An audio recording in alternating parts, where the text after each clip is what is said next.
ಆತ್ಮೀಯ ವಿದ್ಯಾರ್ಥಿ ಮಿತ್ರರೇ, ತಮಗೆಲ್ಲರಿಗೂ study time with Vivek YouTube ಚಾನಲ್ಗೆ ಆತ್ಮೀಯವಾದಂಥ ಸ್ವಾಗತ.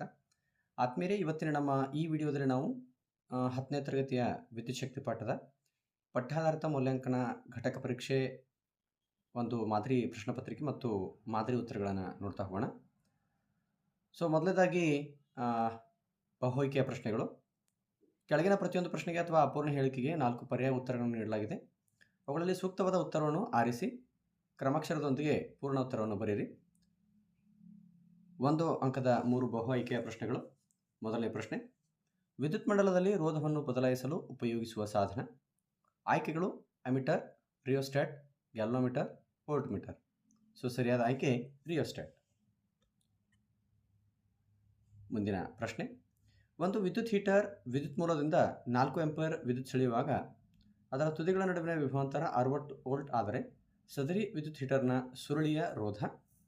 ಸೊ ಆಯ್ಕೆಗಳು 15 ಓಮ್, 240 ಓಮ್, 24 ಓಮ್, 64 ಓಮ್. ಸರಿಯಾದ ಆಯ್ಕೆ 15 ಓಮ್. ಸೊ ಮುಂದಿನ ಪ್ರಶ್ನೆ, ವಿದ್ಯುತ್ ಬಲ್ಬ್ನ ತಂತುಗಳಲ್ಲಿ ಬಳಸುವ ಲೋಹ.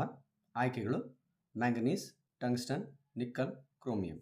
ಸರಿಯಾದ ಆಯ್ಕೆ ಟಂಗ್ಸ್ಟನ್. ಮುಂದಿನ ಪ್ರಶ್ನೆ, ಎರಡನೇ ಮುಖ್ಯ ಪ್ರಶ್ನೆ. ಈ ಕೆಳಗಿನ ಪ್ರಶ್ನೆಗಳಿಗೆ ಉತ್ತರಿಸಿ. ಪ್ರತಿಯೊಂದಕ್ಕೂ 1 ಅಂಕ, 3 ಪ್ರಶ್ನೆಗಳನ್ನು ನೀಡಲಾಗಿದೆ. ಸೊ ಮೊದಲನೇ ಪ್ರಶ್ನೆ, ಅದರಲ್ಲಿ ವಿದ್ಯುತ್ ಮಂಡಲ ಎಂದರೇನು? ವಿದ್ಯುತ್ ಪ್ರವಾಹದ ನಿರಂತರ ಮತ್ತು ಆವೃತ್ತ ಮಾರ್ಗವನ್ನು ವಿದ್ಯುತ್ ಮಂಡಲ ಎನ್ನುವರು. ಮುಂದಿನ ಪ್ರಶ್ನೆ, ವಿದ್ಯುತ್ ಮಂಡಲದಲ್ಲಿ ಉಪಯೋಗಿಸುವ ಇವುಗಳ ಸಾಂಪ್ರದಾಯಿಕ ಚಿಹ್ನೆಗಳನ್ನು ಬರೆಯಿರಿ ಅಂತಕ್ಕಂಥದ್ದು. ಮೊದಲೇದು ರೋಧ, ಇನ್ನೊಂದು ಸೇರ್ಪಡೆ ಇಲ್ಲದ ದಾಟಿದ ತಂತಿ. ಸೊ ಇವುಗಳನ್ನು ಡಿಸ್ಕ್ರಿಪ್ಷನ್ ಬಾಕ್ಸ್ನಲ್ಲಿ ಇದರ ಕೀ ಆನ್ಸರನ್ನು ನಾನು ಹಾಕಿರ್ತೀನಿ, ಅದನ್ನು ನೋಡ್ಕೋಬೋದು. ಸೊ ಮುಂದಿನ ಪ್ರಶ್ನೆ, ವಿದ್ಯುತ್ ವಿಭವಾಂತರ ಎಂದರೇನು? ವಿಭವಾಂತರದ SI ಏಕಮಾನ ಯಾವುದು? ವಿದ್ಯುತ್ ಮಂಡಲದಲ್ಲಿ ಒಂದು ಏಕಮಾನ ಆವೇಶವನ್ನು ಒಂದು ಬಿಂದುವಿನಿಂದ ಮತ್ತೊಂದು ಬಿಂದುವಿಗೆ ತೆಗೆದುಕೊಂಡು ಹೋಗಲು ಮಾಡಬೇಕಾದ ಕೆಲಸವನ್ನು ವಿದ್ಯುತ್ ವಿಭವಾಂತರ ಎನ್ನುವರು. ವಿಭವಾಂತರ V = W/Q. ವಿದ್ಯುತ್ ವಿಭವಾಂತರದ SI ಏಕಮಾನ ವೋಲ್ಟ್. ಮುಂದಿನ ಪ್ರಶ್ನೆ, ಈ ಕೆಳಗಿನ ಪ್ರಶ್ನೆಗಳಿಗೆ ಉತ್ತರಿಸಿ. 2 ಅಂಕಗಳ ಪ್ರಶ್ನೆಗಳು. ಅದರಲ್ಲಿ ಮೊದಲನೇ ಪ್ರಶ್ನೆ, ಅಮಿಟರ್ ಮತ್ತು ವೋಲ್ಟ್ ಮೀಟರ್ ನಡುವಿನ ವ್ಯತ್ಯಾಸಗಳನ್ನು ತಿಳಿಸಿ ಅಂತಕ್ಕಂಥದ್ದು. ಸೊ ಎಮಿಟರ್ ಅಂತಕ್ಕಂಥದ್ದು ವಿದ್ಯುತ್ ಪ್ರವಾಹವನ್ನು ಅಳೆಯಲು ಬಳಸುತ್ತಾರೆ. ವೋಲ್ಟ್ ಮೀಟರನ್ನು ವಿದ್ಯುತ್ ವಿಭವಾಂತರವನ್ನು ಅಳೆಯಲು ಬಳಸುತ್ತಾರೆ. ಅಮಿಟರ್ ವಿದ್ಯುತ್ ಮಂಡಲದಲ್ಲಿ ಯಾವಾಗಲೂ ಸರಣಿ ಕ್ರಮದಲ್ಲಿ ಜೋಡಿಸಿರುತ್ತಾರೆ. ವೋಲ್ಟ್ ಮೀಟರನ್ನು ವಿದ್ಯುತ್ ಮಂಡಲದಲ್ಲಿ ಯಾವಾಗಲೂ ಸಮಾಂತರ ಕ್ರಮದಲ್ಲಿ ಜೋಡಿಸಿರುತ್ತಾರೆ. ಮುಂದಿನ ಪ್ರಶ್ನೆ, 40 ಓಮ್ ರೋಧ ಹೊಂದಿರುವ ಒಂದು ವಿದ್ಯುತ್ ದೀಪ 8 ಓಮ್ ರೋಧವನ್ನು ಹೊಂದಿರುವ ವಾಹಕವನ್ನು ಸರಣಿಯಲ್ಲಿ 12 ವೋಲ್ಟ್ ಬ್ಯಾಟರಿಗೆ ವಿದ್ಯುತ್ ಮಂಡಲದಲ್ಲಿ ಜೋಡಿಸಲಾಗಿದೆ. ಮಂಡಲದ ಒಟ್ಟು ರೋಧ ಮತ್ತು ಮಂಡಲದಲ್ಲಿ ಪ್ರವಹಿಸುತ್ತಿರುವ ವಿದ್ಯುತ್ ಪ್ರವಾಹವನ್ನು ಕಂಡುಹಿಡಿಯಿರಿ ಅಂತಕ್ಕಂಥದ್ದು. ಈ ಸಮಸ್ಯೆಯನ್ನು ಡಿಸ್ಕ್ರಿಪ್ಷನ್ ಬಾಕ್ಸ್ನಲ್ಲಿ ಬಳಸಿ ಹಾಕಲಾಗಿದೆ, ತಾವು ನೋಡ್ಕೊಳ್ಬಹುದು. ಮುಂದಿನ ಪ್ರಶ್ನೆ, ಈ ಕೆಳಗಿನ ಪ್ರಶ್ನೆಗಳಿಗೆ ಉತ್ತರಿಸಿರಿ. 3 ಅಂಕದ 2 ಪ್ರಶ್ನೆಗಳು. ಮೊದಲನೇ ಪ್ರಶ್ನೆ, ಅಮಿಟರ್ ಮತ್ತು ವೋಲ್ಟ್ ಮೀಟರ್ಗಳನ್ನು ಒಳಗೊಂಡಿರುವ R1, R2 ಮತ್ತು R3 ರೋಧಗಳನ್ನು ಸಮಾಂತರವಾಗಿ ಸಂಪರ್ಕಿಸಿರುವ ವಿದ್ಯುತ್ ಮಂಡಲದ ಚಿತ್ರ ಬರೆಯಿರಿ ಮತ್ತು ವಿದ್ಯುತ್ ಪ್ರವಾಹ ದಿಕ್ಕನ್ನು ಗುರುತಿಸಿ ಅಂತಕ್ಕಂಥದ್ದು. ಸೊ ಇದನ್ನು ಸಹ ಡಿಸ್ಕ್ರಿಪ್ಷನ್ ಬಾಕ್ಸ್ನಲ್ಲಿ ತಾವು ನೋಡಬಹುದು.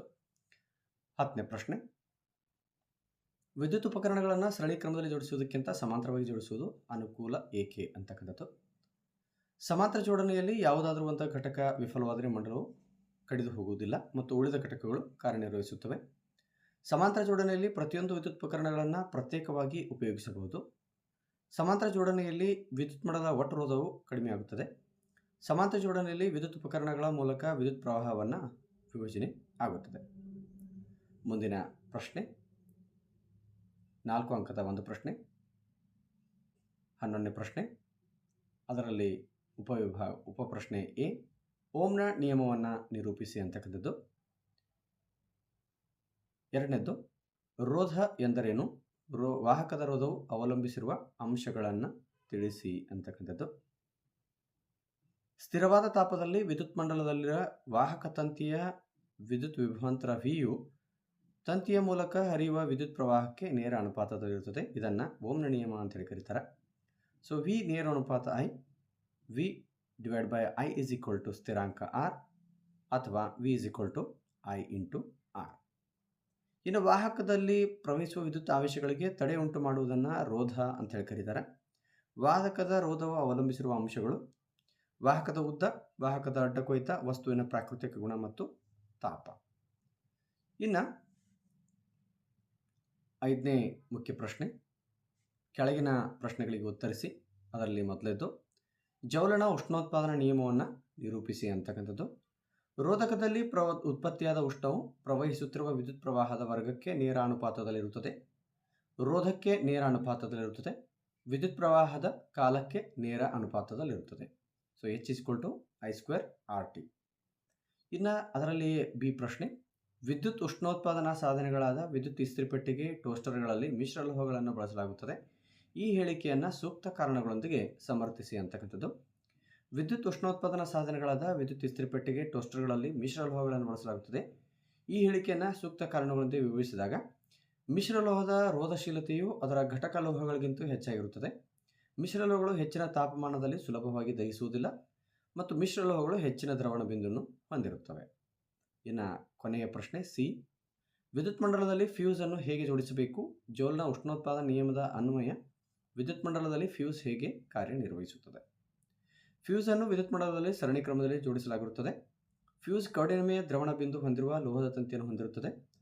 ನಿಗದಿತ ಪ್ರಮಾಣಕ್ಕಿಂತ ಹೆಚ್ಚಿನ ಪ್ರಮಾಣದ ವಿದ್ಯುತ್ ಪ್ರವಾಹವು ಮಂಡಲದ ಮೂಲಕ ಪ್ರವಹಿಸಿದಾಗ ಫ್ಯೂಸ್ ತಂತಿಯ ತಾಪವು ಹೆಚ್ಚಾಗುತ್ತದೆ. ಇದರಿಂದ ಫ್ಯೂಸ್ನ ತಂತಿಯು ಕರಗಿ ಹೋಗುತ್ತದೆ ಮತ್ತು ಮಂಡಲವನ್ನು ಕಡಿತಗೊಳಿಸುತ್ತದೆ. ಸೊ ಆತ್ಮೀಯರೇ, ಇಲ್ಲಿಯವರೆಗೆ ನಾವು ವಿದ್ಯುತ್ ಶಕ್ತಿ ಪಾಠಕ್ಕೆ ಸಂಬಂಧಿಸಿದಂತೆ ಒಂದು ಘಟಕ ಪರೀಕ್ಷೆ 25 ಅಂಕದ ಘಟಕ ಪರೀಕ್ಷೆಯನ್ನು, ಪ್ರಶ್ನೆ ಪತ್ರಿಕೆಯನ್ನು ನೋಡಿದ್ವಿ. ಅದಕ್ಕೆ ಅದರ ಮಾದರಿ ಉತ್ತರಗಳನ್ನು ಸಹ ನೋಡಿದ್ವಿ. ಸೊ ಈ ಒಂದು ಪ್ರಶ್ನೆ ಪತ್ರಿಕೆ ಮತ್ತು ಮಾದರಿ ಉತ್ತರ ಪತ್ರಿಕೆಯ PDF ಅನ್ನು ನಾನು ಡಿಸ್ಕ್ರಿಪ್ಷನ್ ಬಾಕ್ಸ್ನಲ್ಲಿ ಲಿಂಕನ್ನು ಶೇರ್ ಮಾಡಿರ್ತೀನಿ. ಅದನ್ನು ತಾವು ಬಳಸ್ಕೊಳ್ಬೋದು ಅಂತ ಹೇಳ್ತಾ, ಇದೇ ರೀತಿಯ ವಿಡಿಯೋಗಳಿಗಾಗಿ ನೀವು ನಮ್ಮ ಚಾನಲನ್ನು ಲೈಕ್ ಮಾಡಿ, ಶೇರ್ ಮಾಡಿ ಮತ್ತು ಸಬ್ಸ್ಕ್ರೈಬ್ ಮಾಡಿ ಅಂತ ಹೇಳ್ತಾ ವಿಡಿಯೋನ ಇಲ್ಲಿಗೆ ಸಮಾಪ್ತಿ ಮಾಡ್ತಾ ಇದ್ದೀನಿ. ಧನ್ಯವಾದಗಳು. Take care. ಬಾಯ್ ಬಾಯ್.